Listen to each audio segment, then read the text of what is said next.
You'll hear an introduction to a conference on computer system language learning. First, you have some time to look at questions 11 to 16.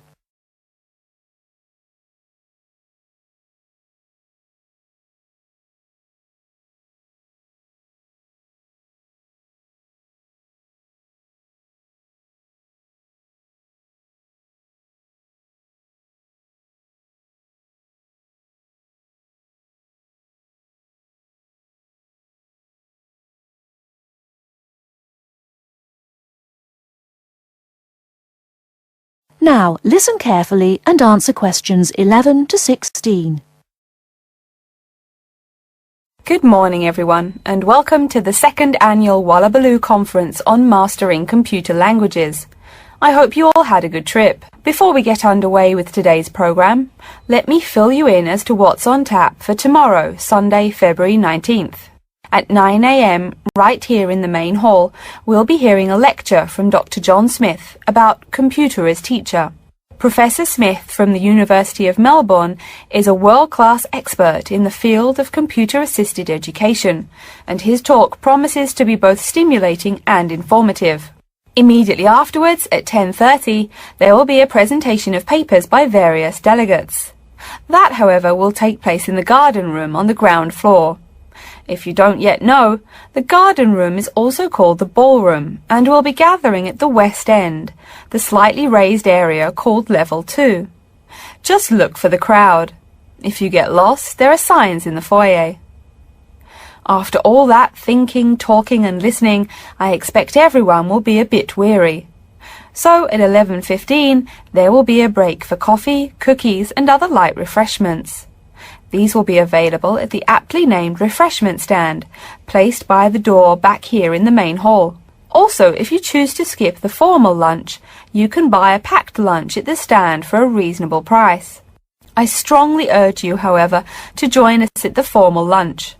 That won't be till 1 o'clock sharp, so you have time to stroll about town a bit. We'll be eating at the Seaview restaurant. The restaurant is located right here in the hotel on the top floor. It's a good dozen flights of stairs, so I suggest you take the lift on the ground floor, eh?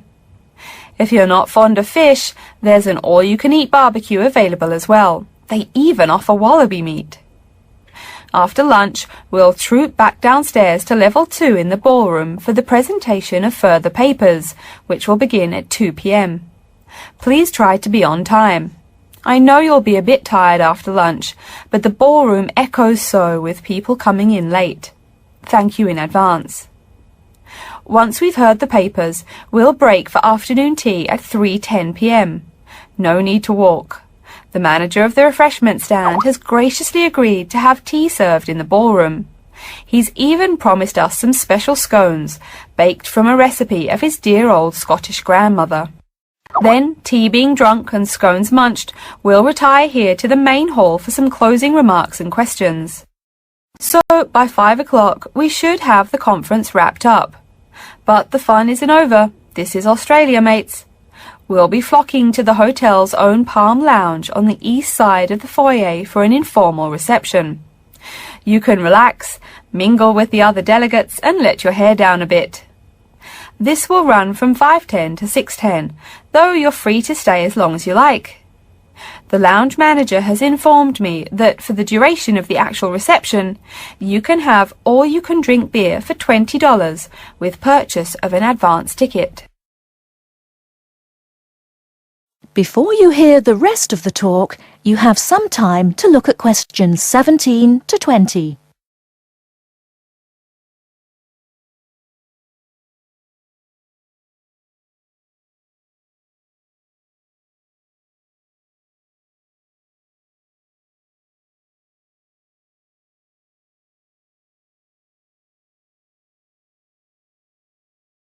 Now listen and answer questions 17 to 20.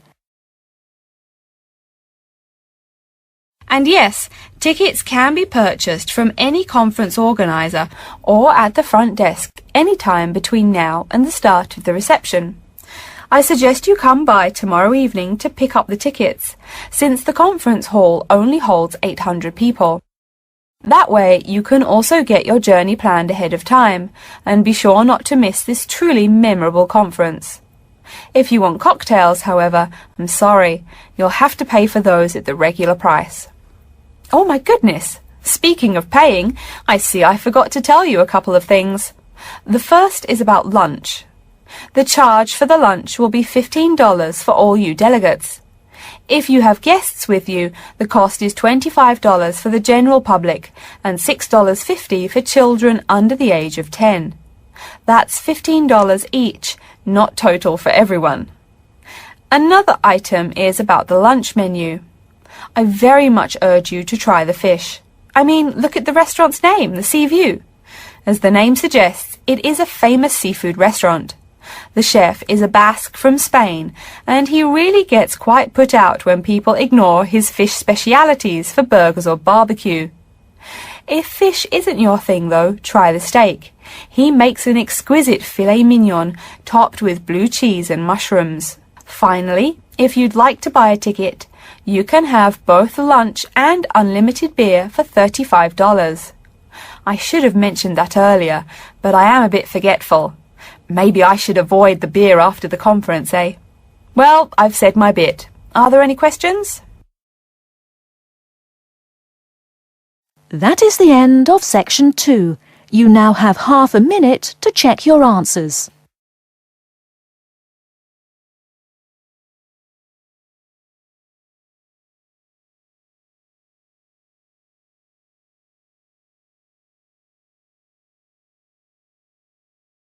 Now turn to section 3.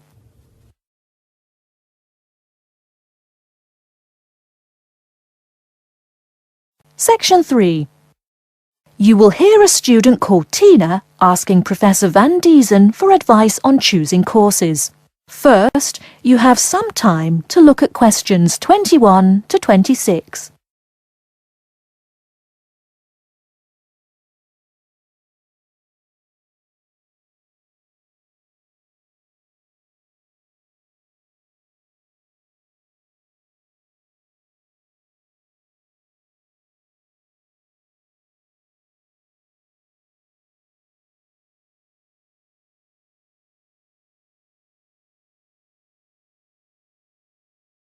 Now listen carefully and answer questions 21 to 26.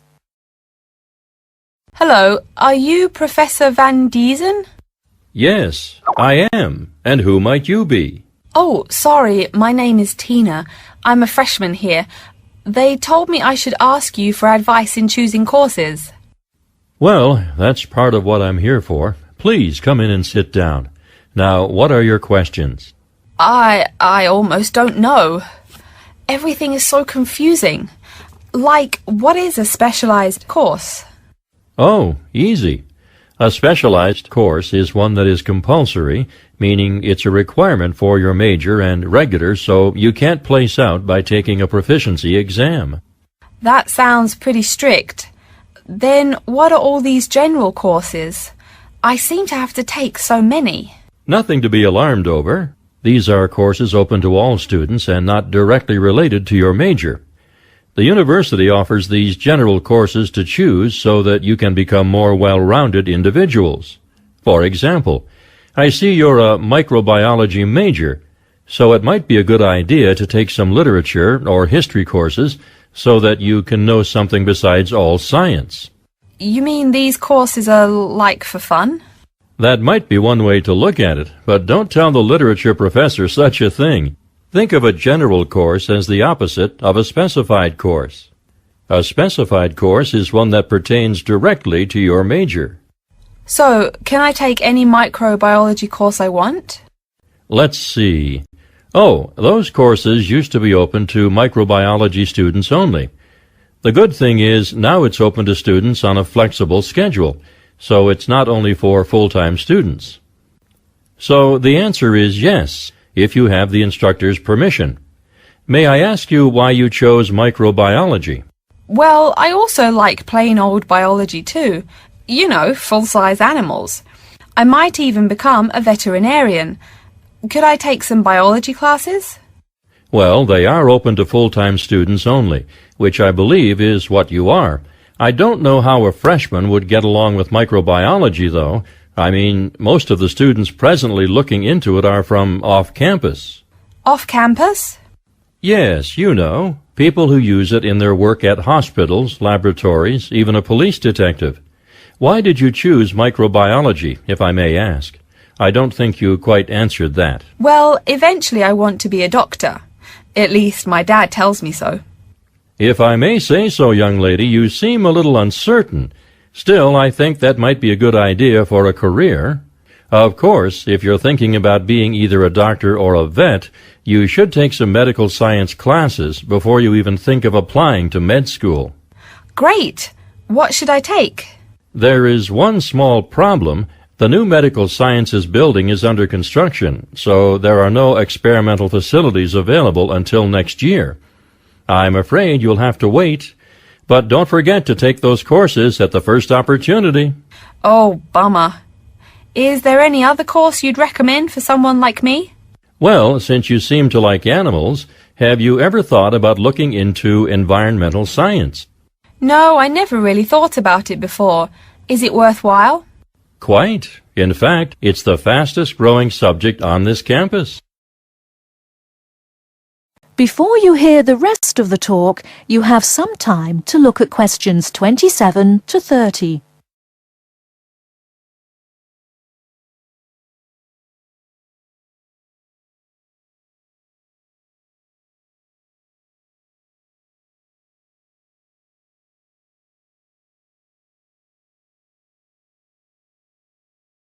Now listen and answer questions 27 to 30.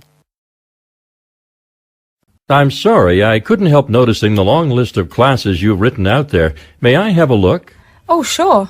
Medical science, statistics, laboratory techniques, medicine, mathematics, computing. My, a bit of everything here. Is it too much? For your first semester, yes. What I suggest is starting out by taking the compulsory courses. Like we said before, the medical science can wait. Consider taking that in your sophomore year. I think I'd put off computing, too. I recommend to all freshmen that I talk to get the compulsory mathematics out of the way as early as possible, so take that one. It'll be one less difficult course you have to focus on when the science lab opens next year, and you have to catch up on classes like laboratory techniques. Your major also requires statistics, so you have to balance 2 math classes, and no doubt you should take that. Otherwise, get your required medicine course out of the way by taking something theory-based. Oh, of course, and your environmental science class, if you're interested. The others can wait, though I think computing is definitely a good idea, even though it's not required. I see, too, on your paper there, you seem to have had high marks on the entrance exam. Yeah, I guess so. Don't be shy. Have you thought about applying for a scholarship? Do they have any? I mean, my dad is always complaining about how much money it costs him. In your department, there are actually 3 full scholarships available. They cover tuition and provide $1,500 cash. $1,500 cash? Party! Please, miss, the money is intended more as a textbook allowance, not party money. If you promise to behave, I'll show you how to apply. Great, and thanks. That is the end of section 3. You now have half a minute to check your answers.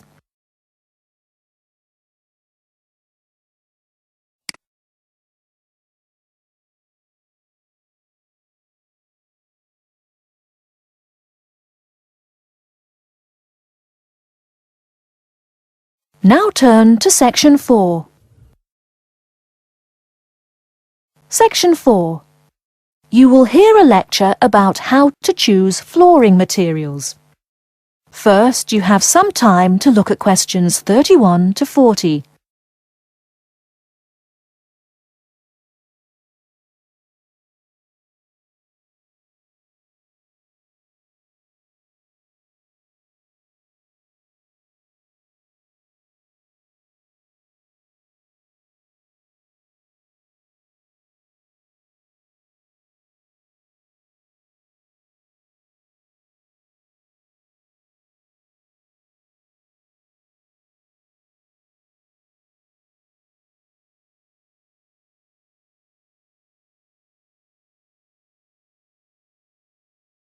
Now listen carefully and answer questions 31 to 40.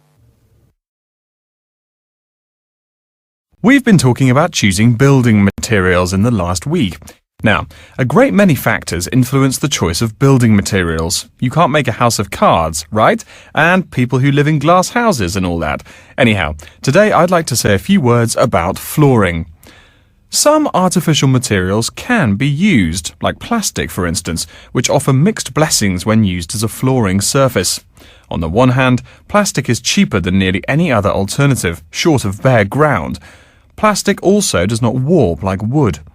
On the other hand, the best that can be said about plastic is that it looks like wood or stone. However, it cannot replace the real materials. As I have mentioned, I'm fixing up a new house. The decorator my wife hired told me plastic does a great job of looking exactly like plastic. Besides, it scratches easily, fades or discolours, and starts cracking within a year or two. So, if you're fitting out a sleazy hotel or plan to live in a trailer park, go with the plastic. Really though, for all intents and purposes, this leaves us with wood or stone as choices for flooring. Stone and wood are alike in at least one respect. Both go through processing before they can be put to use. Since few of us cut our own lumber or quarry our own stone, this is not perhaps a pressing concern. Still, do-it-yourselfers would do well to remember to buy only properly seasoned wood.